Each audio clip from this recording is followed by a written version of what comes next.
My neighbor, Mr. White, is usually a quiet old man, spending his days in a rocking chair on his porch, watching the city and his life pass by. However, to say that he's odd would be an understatement. He dresses from head to toe in solid black clothes. The few times I've talked to him, he seemed like a nice guy. A little standoffish, perhaps. Nothing to indicate why he dresses in all the flamboyant colors of a chimney sweep.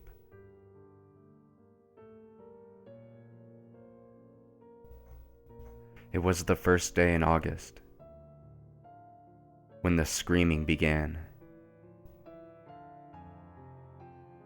1 a.m. sharp, a horrible scream pierces the thin wall between our flats. As suddenly as it started, it stopped, leaving my heart hammering and my mind awake. This continued for the rest of the week, but each time I made up my mind to confront him about it, the screaming stopped, and I'd lose the nerve to knock on his door. The next day, he's out on his front porch again, dressed in his usual black attire, from black shoes up to black socks, pants, shirt, jacket, sunglasses, and finally a hat. Good morning, he mumbles as I pass by. I almost stop and ask him about the past few nights, but the way he rocks back and forth on his chair, his head pointed straight ahead of him, I'm still too weirded out to talk to him about it. I get back that evening to see him take off in an airport shuttle. Now, I haven't seen Mr. White leave his house in the 2 years I've lived next to him, but I figure his sudden departure simply means that it'll be much easier for me to get some sleep. Unfortunately, as soon as I get settled down into bed, I hear a new noise.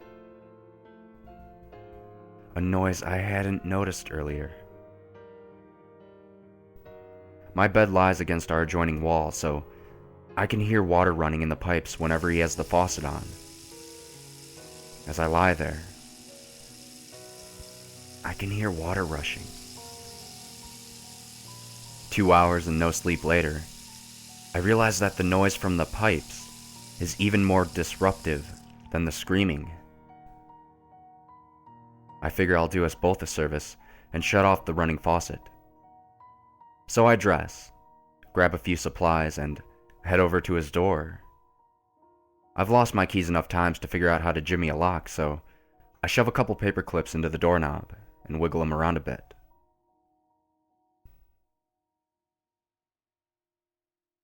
Soon enough, I hear that soft click and enter his flat. The place is in shambles, like somebody had been running around knocking everything over. Books and magazines litter the floor, and half of the furniture had been knocked over and shoved against the wall. I made my way towards the sound of running water and entered Mr. White's bathroom.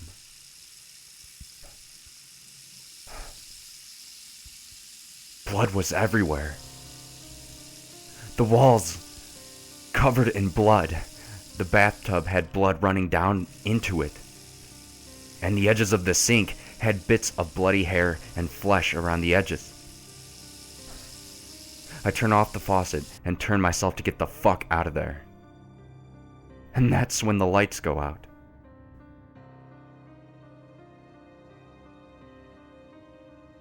I flip out and bolt out of there. That's when I made the mistake of looking behind me. From the gloom of the bathroom, I see that there's something watching me, its eyes reflecting from some unknown light. I don't really remember the next minute, but the next thing I know, I'm standing in my own bathroom, in my own apartment, with my pants heavy with my own piss. Shit. Some fucking shiny thing in the bathroom looks like eyeballs and I piss myself. I take a shower and go back to my bedroom to grab some new pants. But as I'm putting them on, I look out the window. It's fucking watching me. Its eyes aglow in the darkness outside. I scream and almost ruin my second pair. But a moment later, they're gone. I call myself a dumbass for falling victim to my own imagination and go to the living room. Sleep's out of the question, but maybe I can kill my fear with some horrible late-night television. Everything's cool for the first hour and a half. Then a commercial comes on, where the background is black. You know how you can see your reflection in the TV when the screen is dark? Well, I see me. I also see the fucking eyes glowing at me from the darkness behind my couch. Frozen to my chair, I watched them watch me. Never moving. Never blinking. The beast in the shadows has me steady in its gaze. I snap out of it suddenly, doing a half flip, half barrel roll away from the couch and onto the floor. Of course, when I look again, they're gone. This shit's too crazy for me. My last bastion of defense lies in my copious alcohol collection. Practically sprinting to the kitchen, I grab a bottle of something strong and fill the glass. Raising the glass over my lips and above my head until it's empty.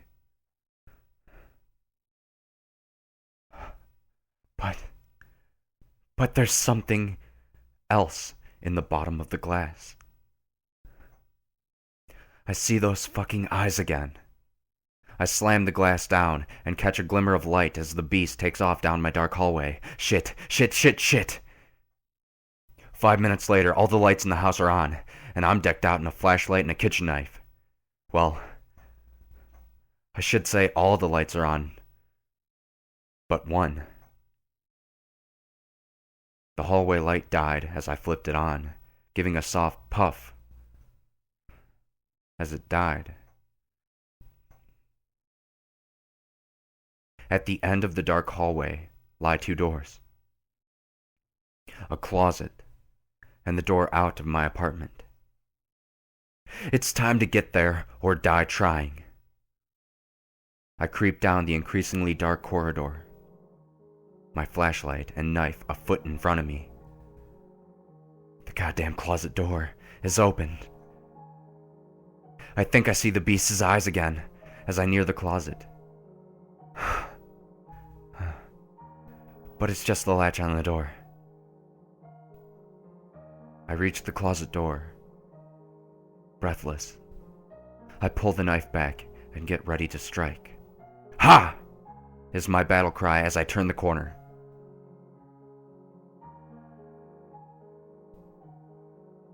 Nothing.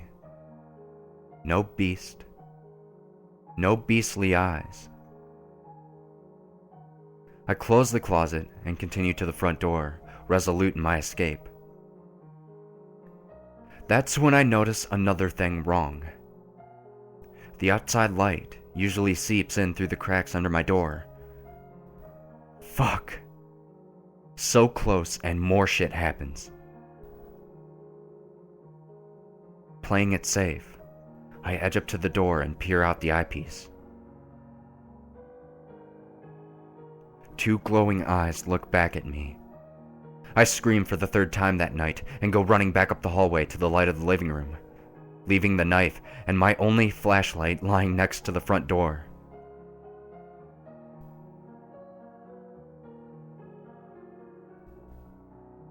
There's no escape. I get ready to barricade myself in a corner. I grab the TV cabinet and begin to push it towards the center of the room. It's watching me. The space between the wall and the cabinet. 3 fucking inches wide. The beast's eyes glare at me. Its gaze is neither malevolent nor friendly. Just 2 perfectly round, shining orbs. That's it, I'm done. I collapse backwards onto the floor and back away to the wall, watching the eyes. Watching the eyes. Watching me. Watching the eyes, watching me, watching it. I sit there, staring. They don't move, nor do I. The night creeps by second after second, me caught in this horribly twisted staring contest. I just wish I knew what they wanted. If the beast attacked me, if it revealed itself, I could know what I'm up against. I might even figure out how I'll die before it kills me. No.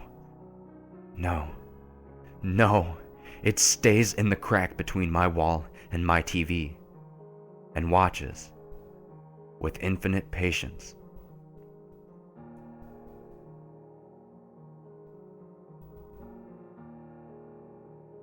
The darkness outside dissolves into a gray morning, and the eyes begin to lose their glimmer. As the sun lights my living room, the beast retreats, gone into the shadow it came from. To where? I have no fucking idea. I packed my things, I'm going away, fuck knows where, but I'm getting at least 1,000 miles between me and here before night falls again. 2 shots of bourbon wishing me on my way as I grab my suitcase and set off for the front door.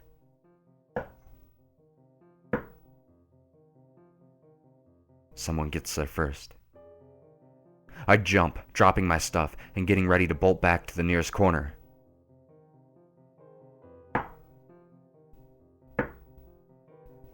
But reason grabs me by my heels, whispering in my ear that the fucking night monster wouldn't be so courteous to knock before killing me. Slowly, I open it. Mr. White is standing there, resplendent in his black hat, sunglasses, jacket, shirt, pants, socks, and shoes.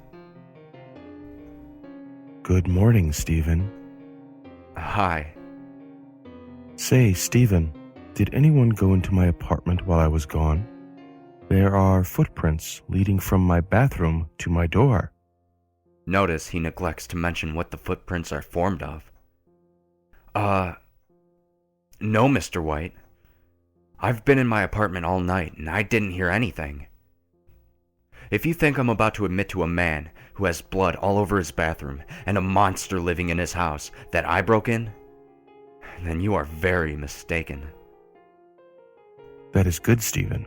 I have many fragile belongings that could easily be destroyed or stolen by a malicious soul. You have a good day.